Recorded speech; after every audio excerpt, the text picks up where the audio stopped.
ಮಾಡಕ್ಕೆ ಹೋಗ್ಬೇಡಿ. ಈಗ ಎನರ್ಜಿ ಇದೆಯಲ್ಲ ನಿಮ್ಮ ಕೈಯಲ್ಲಿ ಬ್ರಾಸ್ಲೆಟ್ ಇಲ್ಲ, ರೈಟಾ? Ready sir, 1 2 3 start.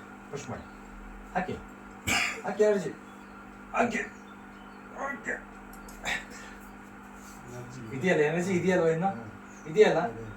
ಮೊಬೈಲ್ ತಗೊಳ್ಳಿ. ಮೊಬೈಲ್ ಯೂಸ್ ಮಾಡ್ತೀರಲ್ಲ, ಪ್ರತಿಯೊಬ್ಬರು ಕೂಡ ಎರಡನೇ ಹಾರ್ಟ್ ಅಂತ ಹೇಳ್ಬೋದು ಈಗ ಮೊಬೈಲ್. ಈಗ ನೋಡಿ, ಮೊಬೈಲ್ ಬುದ್ಧಿ ಯೂಸ್ ಮಾಡ್ತಾ ಇದೀವಿ ಆಲ್ರೆಡಿ. ಈಗ ಗೊತ್ತಿರೋ ಹಾಗೆ ಗುಬ್ಬಜ್ಜಿ ಕಾಣ್ತಾ ಇಲ್ಲ, ಕಾಗೆ ಕಾಣ್ತಾ ಇಲ್ಲ. ಉದಾಹರಣೆಗೆ ಒಂದು ಫ್ರಿಜ್ ತಗೊಂಡ್ಬರ್ತಾರೆ ಮನೇಲಿ, ಕರೆಕ್ಟಾ? ನಿಮ್ಮ ಮನೆಗೆ ಇದೆಯಾ ಫ್ರಿಜ್?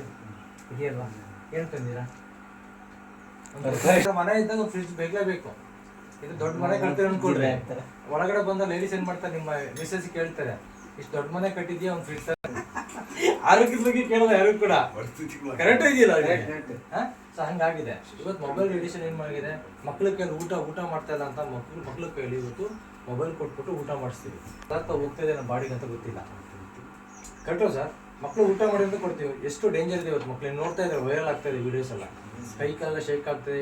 ಮಗು, ಸಣ್ಣ ಮಗು ಆಲ್ರೆಡಿ ಹೋಗ್ತಾ ಇದೆ, ಹಾರ್ಟ್ ಅಟ್ಯಾಕ್ ಆಗ್ತಾರೆ. 1ನೇ ಕ್ಲಾಸ್ ಒಂದು ಹುಡುಗಿ ಮೊನ್ನೆ ತಿಳ್ಕೊಂಡು ಹೋಯ್ತು ಹಾರ್ಟ್ ಅಟ್ಯಾಕ್ ಆಗಿ, ನಿಮ್ಗೆ ಗೊತ್ತಿರೋ ಹಾಗೆ. ಅದು ಯಾವ್ದಿಂದ ಆಗ್ತಾ ಇದೆ? ರೇಡಿಯೇಷನ್ ಪ್ರಾಬ್ಲಮ್ ಆಗ್ತಾ ಇದೆ. ಹಾರ್ಟ್ ವೀಕ್ ಇದ್ದವ್ರಿಗೆ ಬದುಕಕ್ಕಾಗ್ತಾ ಇಲ್ಲ. ದೇವ್ರ ದಯ ಏನೋ ಗೊತ್ತಿಲ್ಲ, ಆಶೀರ್ವಾದ, ಭಗವಂತನ ಆಶೀರ್ವಾದ, ಅಜ್ಜರ ಆಶೀರ್ವಾದ ಇದೆ, ಅವೆಲ್ಲ ಭೂಮಿ ಮೇಲೆ ಇದೀವಿ ಇವತ್ತು ನಿಜವಾಗ್ಲೂ. ಇಲ್ಲಾಂದ್ರೆ ದೇವರನ್ನ ಏನು ಮಾಡೋಕ್ಕಾಗಲ್ಲ.